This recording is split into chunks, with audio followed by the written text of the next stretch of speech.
आप सब यहाँ पर उपस्थित भक्त सज्जनों, माताओं और बहनों, समय के अनुरूप कुछ समय है हमारे पास चर्चा के लिए। सूत्र के रूप में मैं अपनी बात कहूं, जीवन में जो आपने खोया है, जो जीवन बीत चुका अवशेष है। जैसे जो मिट जाता है, खराब हो जाता है, उसको हम कहते हैं अवशेष। बचा हुआ को कहते हैं शेष। जो मिट गया है वो अवशेष है, जो समाप्त हो गया है वो अवशेष है, बचा हुआ है वो शेष है। लेकिन जो बचा है उसको आप क्या करना चाहते हैं वो महत्वपूर्ण है। बचे हुए को अगर हम विशेष करें तो जीवन विशिष्ट होगा। जीवन बचपना खेलकूद में, उसके बाद का जीवन शिक्षा में, शिक्षा से ऊपर आते हैं तो खाने पीने की व्यवस्था में, और खाने पीने से पार जाने का वक्त नहीं मिल पाता है। शास्त्रों ने तो कह दिया कि पहले ब्रह्मचर्य आश्रम, दूसरा गृहस्थ आश्रम, तीसरा संन्यास आश्रम और चौथा, तीसरा वानप्रस्थ आश्रम और चौथा संन्यास आश्रम। लेकिन ऐसा कोई करता नहीं है। 25 चौक 100 ऐसा बांटे हैं, लेकिन आजकल उम्र घट गया है। अच्छा, कितने लोग ऐसे हैं जो 40 साल पार हो चुके हैं और वानप्रस्थ जीवन की शुरुआत की है? कितने लोग ऐसे हैं जिनका 75 वर्ष पार हो गया है, उन्होंने संन्यास की शुरुआत किया है? साहब ने कहा, जब से चेते तब से सही, कहे कबीर जात है वही। जब से जाग जाओ तब से सवेरा। साहब ने कहा, अब कहां चले हो अकेले मीता, उठो न करहु घरहु की चिंता। जीवन बीत जाता है, लेकिन ये सोच नहीं पाते हम कि हमें जीवन क्यों मिला है, इस जीवन को पा करके हमें करना क्या है। कल मैं कुछ बात रख रहा था कि जीना क्यों है, इस बात को जानने और समझने की आवश्यकता है। व्यवहार की बातें काफी हम सुनते हैं, फिर भी व्यवहार शुद्ध नहीं कर पाते। खान पान की बातें बहुत सुनते हैं, फिर खान पान सुधार नहीं पाते हैं। तो सुनना और सुनाना, इसका ज्यादा कोई औचित्य नहीं होता है। सच तो यही है कि प्रेम की बातें कहने से अच्छा है कि प्रेम को जिया जाए।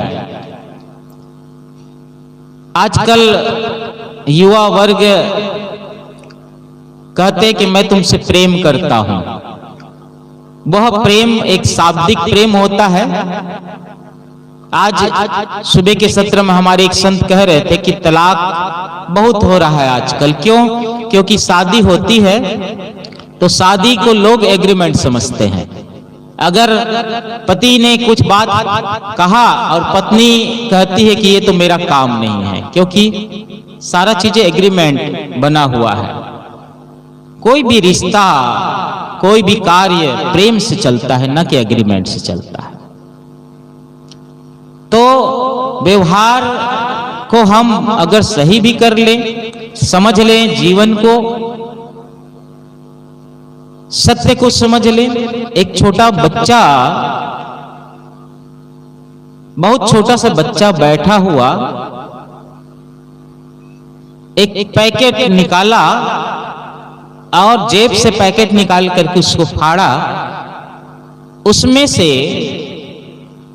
कुछ आजकल नमकीन वगैरह आता है, क्या क्या बोलते हैं मैं नहीं जानता हूं, कुरकुरे एक जानता हूं, सुना हूं, कुरकुरे और फटाफट है, साहब लोग बता रहे हैं, ऐसा बहुत नाम है। तो निकाला, वो खा रहा था। एक बच्चा वहीं पर छोटा और था जो उसको गौर से देख रहा था। एक बच्चा खा रहा है लेकिन वो पैकेट से एक वही कुरकुरे का टुकड़ा निकाल करके खा रहे हैं, लेकिन वो उसका आंख सामने वाले के बच्चे की ओर है, जो बच्चा उसको देख रहा है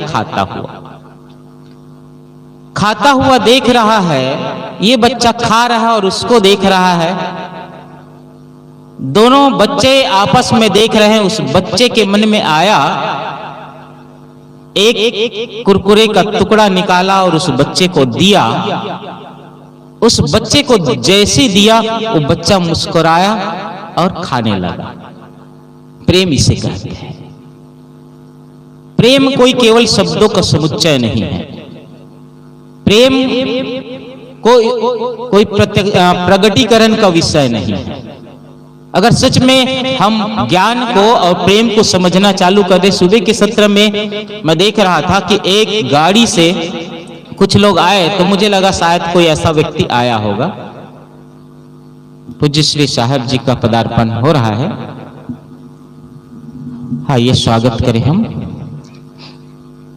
बोलिए सदगुरुदेव की जय, संत समाज की जय, अपने अपने गुरुदेव माता पिता की जय, सब संत समाज की जय। हमारे बीच पूज्य श्री साहब जी का आगमन हो रहा है। भक्तों से निवेदन है, जो दूर में खड़े हैं, जगह नहीं होंगे तो सामने में गद्दा है, खाली है, यहाँ आकर बैठ जाएं। ये चीज़ बढ़िया लगता है। सुकृत जी जब भी आता है तो सामने बैठता है, ऐसा ही होना चाहिए। सामने जब जगह खाली है तो सामने बैठना चाहिए। सब लोग बैठ जाएं। आ जाएं, सब आगे बढ़ जाएं। और लोग भी आ जाएं। साहेब बंदगी, माताओं से भी निवेदन है, जो पीछे बैठी हैं, सामने जगह बहुत खाली है, यहाँ आकर बैठ जाएं।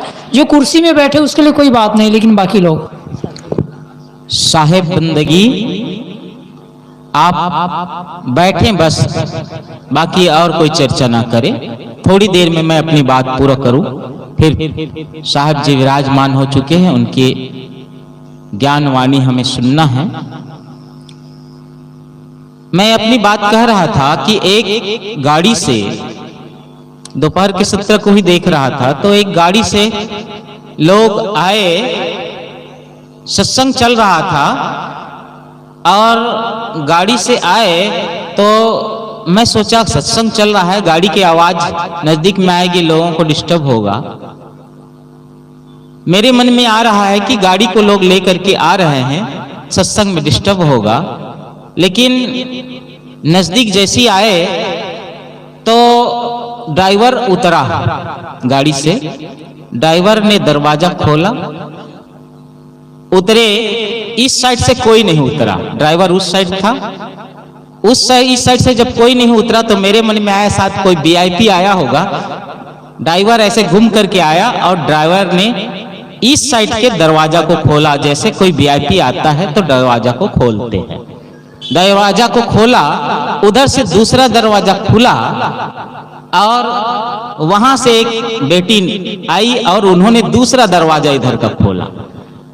और सच में मैं समझ रहा था कोई, पहले मेरे मन में आया शायद कोई वीआईपी इतना भी अहंकार है, सत्संग में आ रहा है, उसको उतरना चाहिए, नहीं उतर रहा है।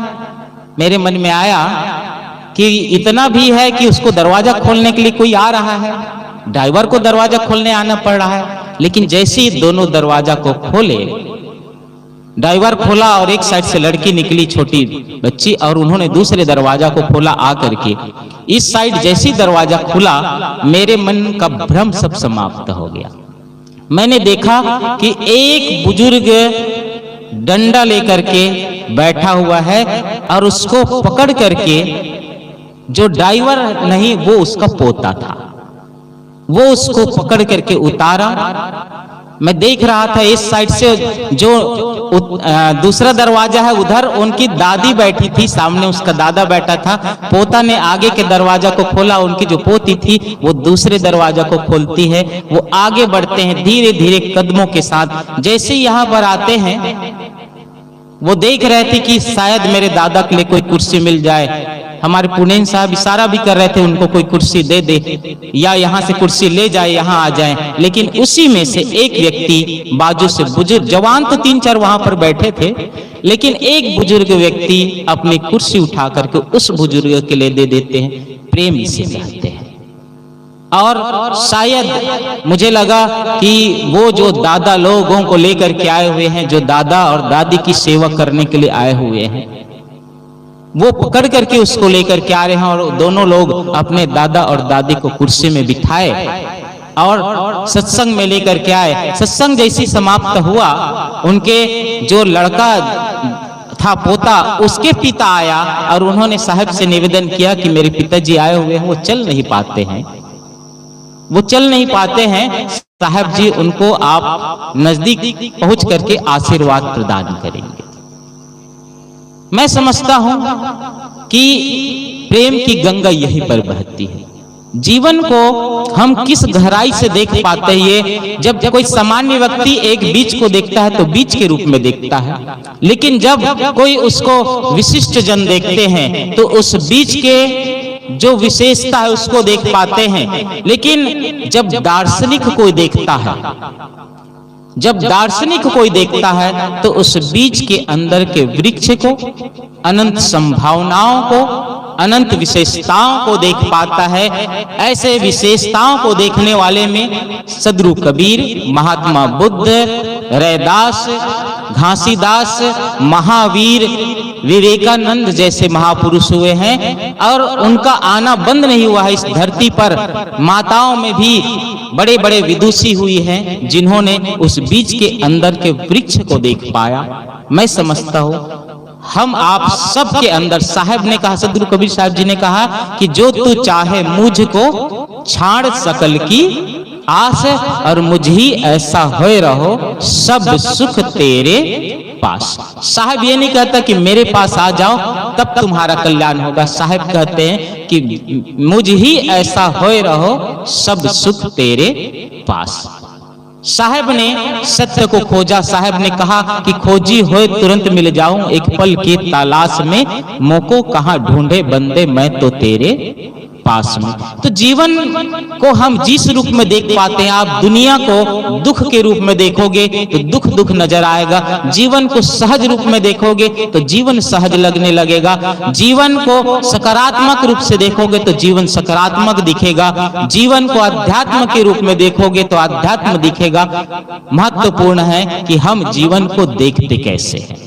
इसलिए हम सब अपने जीवन को समझें, जीवन के महत्व को समझें, और बड़े सौभाग्य से इस जन्म का अवसर मिला है। इसको जो बीत गया है, मैंने शुरुआत किया था, जो बीत गया है वो अवशेष है, बचा हुआ शेष है, और जो बच गया है उसको विशिष्ट बनाना विशेष है।